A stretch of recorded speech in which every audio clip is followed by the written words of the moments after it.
I came here in July seeking silence, and I noticed the road crews were already busy digging. I should have taken it as an omen, because just 2 months later, on the very ground where I was walking, a 150-million-year-old secret was unearthed. A giant had been waiting for me to pass by before it finally revealed itself. I missed it by a nose, or considering the guest of honor, maybe a neck. It wasn't until I landed at the Sound of Silence trailhead that the true scale of the desert hit me. Seeing my home on wheels parked against those ancient hills, it looked so small. At the trailhead, I already felt the vastness pressing in. I've hiked plenty, but this silence felt different. All right. I'm feeling a little intimidated. I guess is appropriate for this landscape and this trail. All right. Happy trails. Stepping into the dry creek bed felt like walking back 150 million years. Surrounded by frontier sandstone and Maori shale, ancient seabeds and volcanic ash, now baked into these towering walls. But beauty has a price.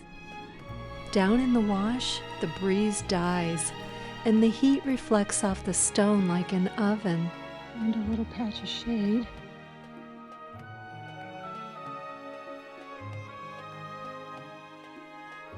Thank you for your shade, mountain juniper. In the stillness, my senses shifted, and in the silence, the desert suddenly turned up the volume. I became very aware of things like desert varnish, thousands of years of microbial patina darkening the rocks, standing out like ink. The sound of my boots on the gravel, a frantic rustle, maybe a pack rat in its nest. I also began to notice myself, because the loudest thing became my own body. Headache creeping in, face burning, heart pounding. The heat doesn't negotiate. All right, I am heading back on the Sound of Silence trail. It's getting pretty warm. I wanted to be back to the RV by noon, but wanted y'all to see this.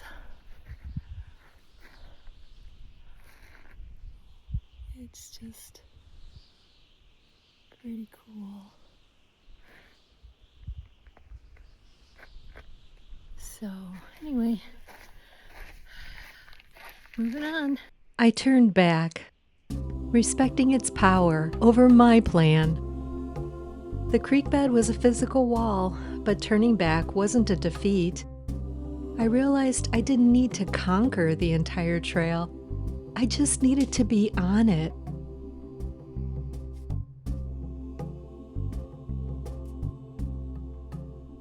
There's a specific kind of clarity that comes with that kind of stillness. A frequency I just can't hear when I'm focused on my plan. And as if to underscore the point, even my technology decided the Sound of Silence was a bit too hot to handle.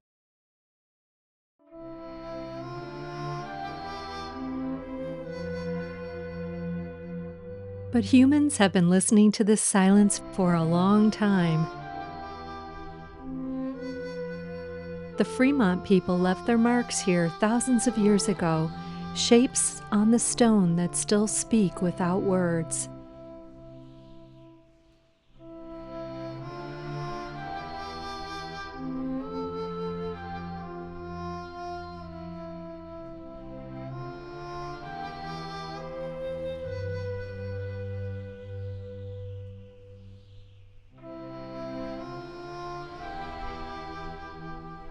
I like to think their wisdom isn't gone, just waiting for those of us willing to listen.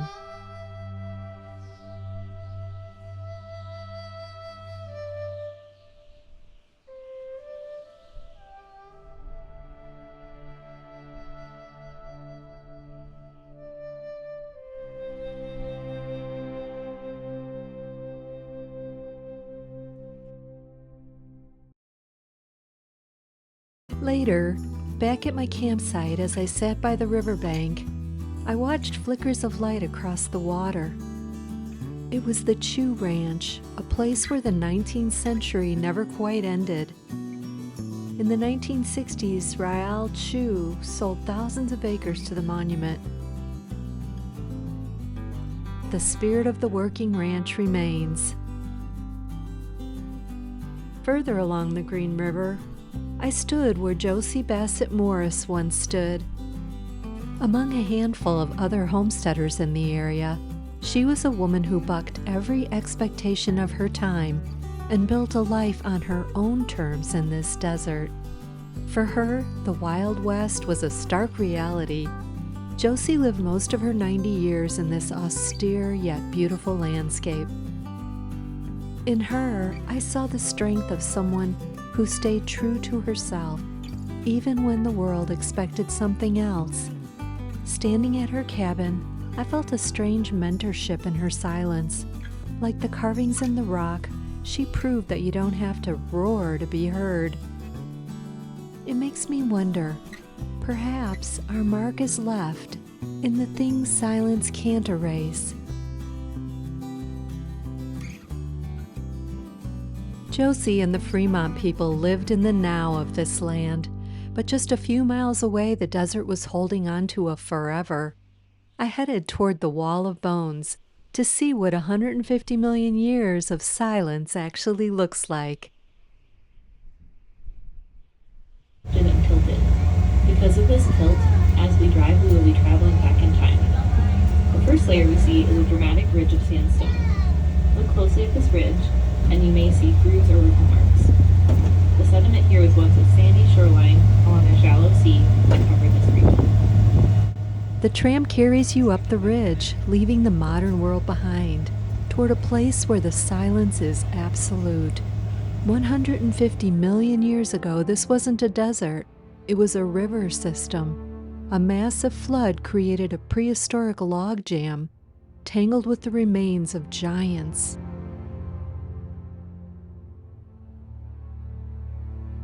In 1909, Earl Douglas and the Carnegie crews began peeling back the layers of the Morrison Formation to reveal what the river left behind.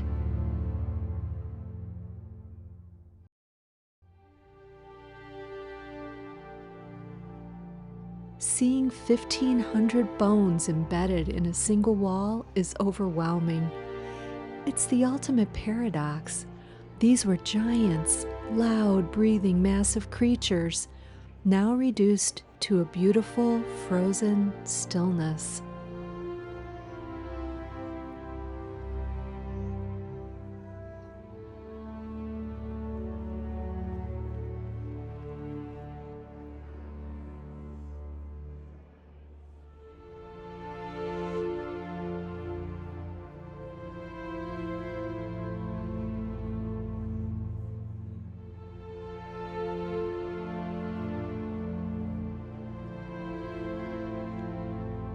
It's the loudest silence in the park.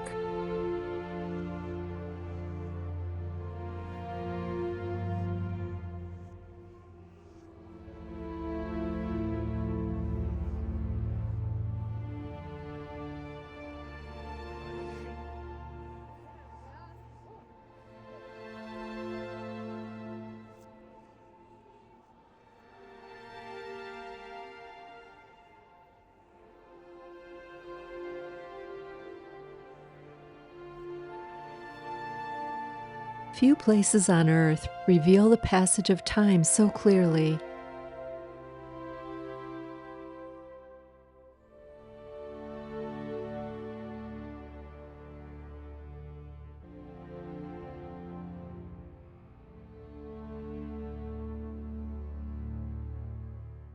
Here, the planet's history isn't buried.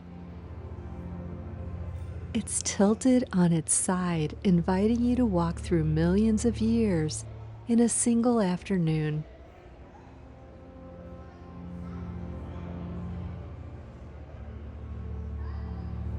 I came for dinosaurs and I found them, but I left with something quieter. Some things wait. Sometimes the land says, not yet. And I've learned that's okay.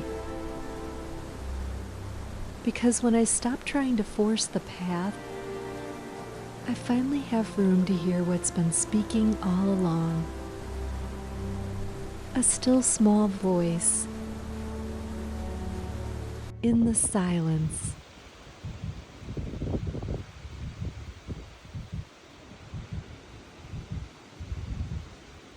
I found my silence at the Green River, but I was about to lose my breath in Colorado. Next time, we're taking the RV up the terrifying switchbacks of Rimrock Drive, a road so steep I couldn't look down. So this is the path to the historic trail viewpoint. Oh my gosh. This is crazy. A little bit of vertigo here. See you at the monument.